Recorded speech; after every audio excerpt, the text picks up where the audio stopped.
Barka da zuwa tashar tsakar gida. Mu gyara ofisoshinmu, mu takaice mu'amaloli da wannan harka da waƙe-waƙe. Malamai suka ce mu'amala da kaɗe-kaɗen nan da waƙe-waƙe sabon Allah ne na fili, kuma ana yaƙar Allah ne da yaƙar manzon Allah sallallahu alaihi wa sallam. Wannan masifa ta yaɗu, bala'insa ya yaɗu, sharrin ya yaɗu.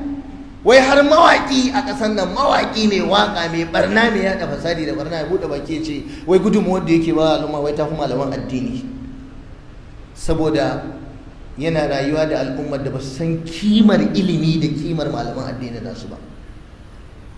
Kai tsaye mutum zai iya buɗe baki ya ce abin da yake na sabon Allah, saboda an yi shiru ba a magana akan wannan abin da yake barna ne, fasadi ne, sabo ne.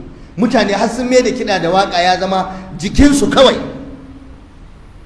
har za a iya buɗe baki a ce gudunmuwar da mawaƙi yake bayarwa ta fi malamin da yake koyar da sayyid bukhari, yake koyar da tafsirin alƙur'ani, yake mumbari, yake huduba, yake karantar da mutane, ko yake koyar da alƙur'ani. In dai haka wannan al'ummar take, an shiga uku. In dai har al'ummar nan ta yarda da wannan magana, an shiga uku, an yi asara, kuma an tabe.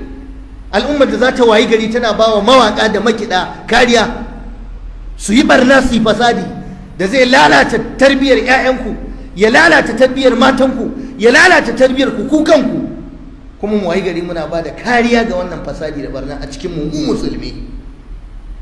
Inna lillahi wa inna ilaihi raji'un. Da yawa za ku ga tasirin wannan kaɗe-kaɗe da wake-wake idan mun yi aure. Kiɗa, waka, kiɗan da aka ga dama, sautin da aka ga dama, ba ta cewa.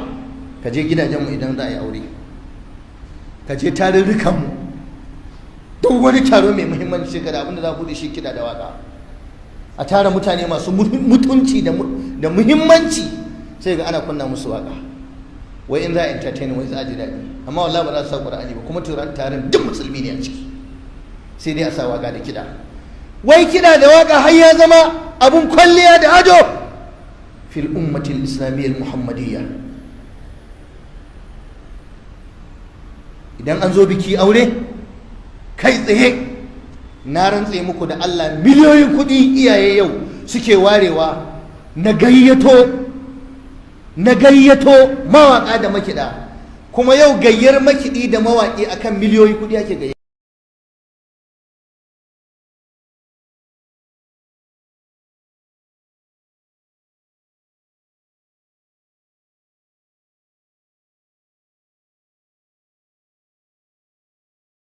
Ba za a yi nasiya ba, amma alfahari ne yarinya ta yi aure, idan ubanta wane ne a kira wane mawaki, a zo a yi kiɗa, a yi rawa, a zuba mai miliyoyin kuɗi a akawun ɗinsa kafin yanzu, sannan a zo a yi mai kari na miliyoyin kuɗi. Duk wannan al'ummar ce take, kuna gani akwai karin da dala ake yi. A hada huwa islam, a hada huwa ma allama an-nabiyyu sallallahu alaihi wa sallam wa ma rabbana alaihi. Wannan shine abin da annabi ya koya mana, kuma shine abin da annabi ya mana tarbiya. Masallatanku suna mutuwa, ba ku da injina, ba ku da kaza, ba ku da wadatattun masallatai. Yanzu duk garin nan ba wani masallacin juma'an da a cikinsa, iya kadai cikinsa ake sallar juma'a, ba sa isa masallatan. Amma muna kari wa mawaka miliyoyin kuɗi. Yawanci a waje muke sallah, duk masallatanmu yawanci ba sa iya ɗaukan mu saboda karancinsu. Amma a banzan bazara mawaƙi za ka iya zuba mai kuɗin da zai iya gina ma masallacin juma'a. Wannan shine muhammadancin, shine san annabi, kuma wannan shine addini, kuma shine shari'a. To yau gidajenmu na waƙe-waƙe, gidajenmu na aure da biki a cike suke da kaɗe-kaɗe da waƙe-waƙe. Akwai matar da ma auren za a ce in dai ba a kira malam wani, in dai ba a kira wato mawaƙi wani ba, to ba za a yi auren ba. Malam yanzu fa ware kuɗi ake miliyan 100 kaza fa saboda harkar biki. Kai ne talaka miskini kake kukan talauci, kana cewa baka da kuɗi, baka da abinci. Ƙarya kake yi, baka da shi, wani yana da shi, shi ya san ƙarya kake. Kai dai talaka kawai, kai kukan kai talauci, talaka ne. Amma a ƙasar nan akwai masu kuɗi, ba su da kuɗin taimakon mutane, ba su da kuɗin tallafawa al'umma, amma suna da kuɗin da za su yi fasadi da barna. Akwai kuɗin taimakon mutane ne babu. amma talaka tabbas yana cikin talauci, yana cikin matsi, yana cikin bukata.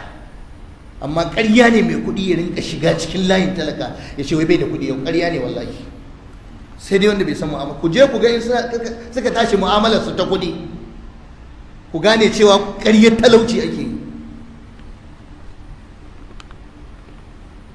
Asibitocinmu suna nan azube a banza, ba magani, ba gado, ba likita, ba kaza ba kaza. Likitocinmu suna ta hijira, suna tafiya kasashen waje suna neman aiki saboda ba wadataccen albashi, ba kayan aiki kaza. Muna kona kuɗi a banzan bazara aka abin da bai kai ya kawo ba. Event center kullum dan biki za a yi na yar talaka, wallahi sai a bada miliyan 2 miliyan 3 ana kama gurin kiɗa da rawa. Ka je ka ga 'ya'yan musulmi a garin nan in ana biki za ka yi mamaki, ka ce ba musulmi bane ba. Tsiraici fiye da yadda kake tsammani. Ka je ka ga 'ya'yan musulmi yau in ana biki yadda amarya take fitowa da ƙawayen amarya, komai a waje, hijabi an yaga shi, niƙabi an kullar da shi, mutunci an zubar da shi a gaban uwarta da ubanta da surukinta da surukarta, tsirara.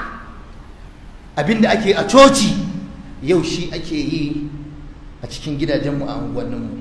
Wai birgewa ne mutum attajiri ko yana da kuɗi ko kuma yarsa tana da kaza, tana da dama, ko mai mulki ko mai sarauta, ya zo ya tara biki ya fidda yarsa tsirara.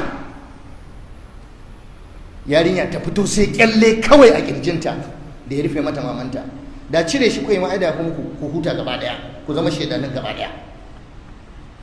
Wata pants ɗinta wallahi ake gani, pants ɗinta na rantse da Allah, siket iya nan gurin iya gwiwa, tsiraici na fitar hankali.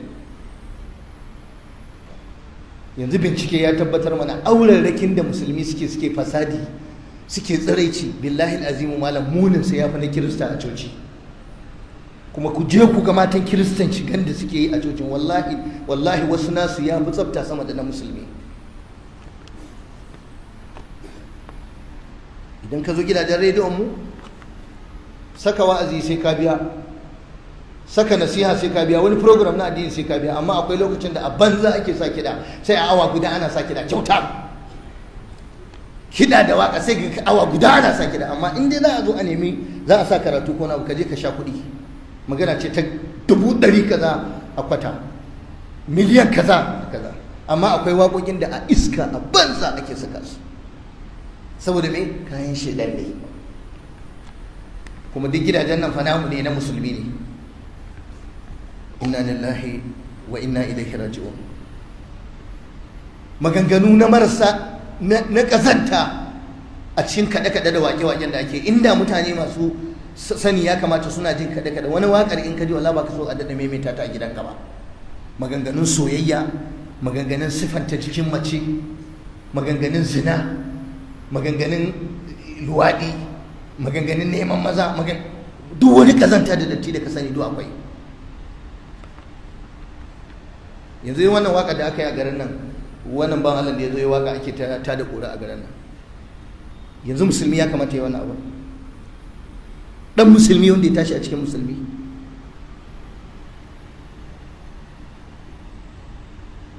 Waƙoƙi na tada sha'awa, na fitina, yara ƙanana suna koya. Yarinya budurwa ta zo ta sunkuya, wai saurayi yana sosa mata gadon bayanta, ana a sosa. La ilaha illallah.